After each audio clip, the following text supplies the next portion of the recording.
میں روزگار کماتا ہوں، گھر کے سارے اخراجات پورے کرتا ہوں، اس کے باوجود میری بیوی میری نافرمانی کرتی، بچوں کے سامنے مجھے ذلیل کرتی ہے، کیا اس کو رخصت کر دوں؟ دیکھو بعض مرد عورت کے ساتھ ایسا کرتے ہیں، بچوں کے سامنے اس کو ذلیل کرتے ہیں، بعض عورتیں ایسا کرتی ہیں، بچوں کے سامنے باپ کو ذلیل کرتی ہیں۔ اس کا حل یہی ہے کہ آرام سے تمیز سے بٹھا کے سمجھا دیا جائے، مرد یہ کام کر رہے تو عورت تمیز سے سمجھا دے اس کو، بھائی تم بچوں کے سامنے تو ایسا میرے ساتھ سلوک نہ کرو نا، عزت دو مجھے۔ اور عورت کو بھی چاہیے، مرد کو بھی چاہیے کہ بیوی کو آرام سے سمجھا دے، نہیں سمجھ رہے تو رشتہ داروں کو بتائے، پھر بھی نہیں سمجھ رہے تو صبر کرے۔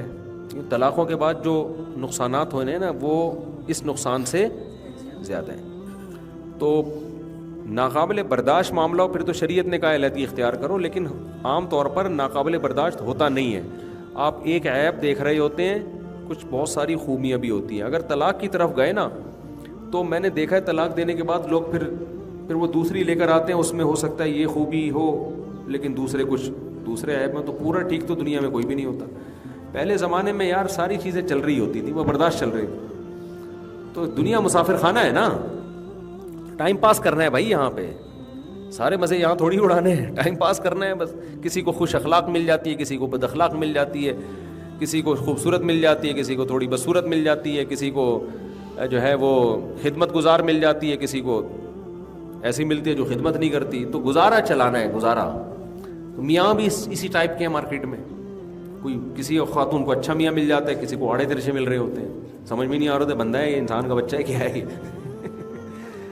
تو پہلے زمانے میں ہم نہیں سنتے تھے کہ طلاق جیسی آڑی ترچی شادیاں ہو گئی، چل بھائی وہ لڑتے مرتے زندگی گزار دیتے تھے۔ تو اصل یہی ہے، گزارا چلاؤ۔ اور میں بار بار کہتا ہوں کہ 3 سال پھڈوں کے لیے رکھ لو، وہ تو ایک دوسرے کو سمجھنے میں لگیں گے۔ تو پھر بھی ناقابل برداشت، خدا نخواستہ خودکشی کے خیالات آ رہے ہیں، بعض دفعہ ایسی نوبت پہنچتی ہے آدمی کہتا ہے میں اپنے آپ کو گولی مار دوں یا اس کو مار دوں، یہ نوبت خدا نخواستہ آ رہی ہے تو پھر کسی سمجھدار آدمی سے مشورہ لے کے تمیز سے کیا ہو جانا چاہیے، اس کا بھی ایک پروسیس ہے، تمیز سے، ایسے نہیں دھاڑ دھاڑ دھاڑ غصے میں طلاقیں نکال دی گدھوں اور جنگلیوں کی طرح جو آج کل لوگ کر رہے ہیں، یہ طریقہ پھر بھی ٹھیک نہیں ہے۔ چلو بھائی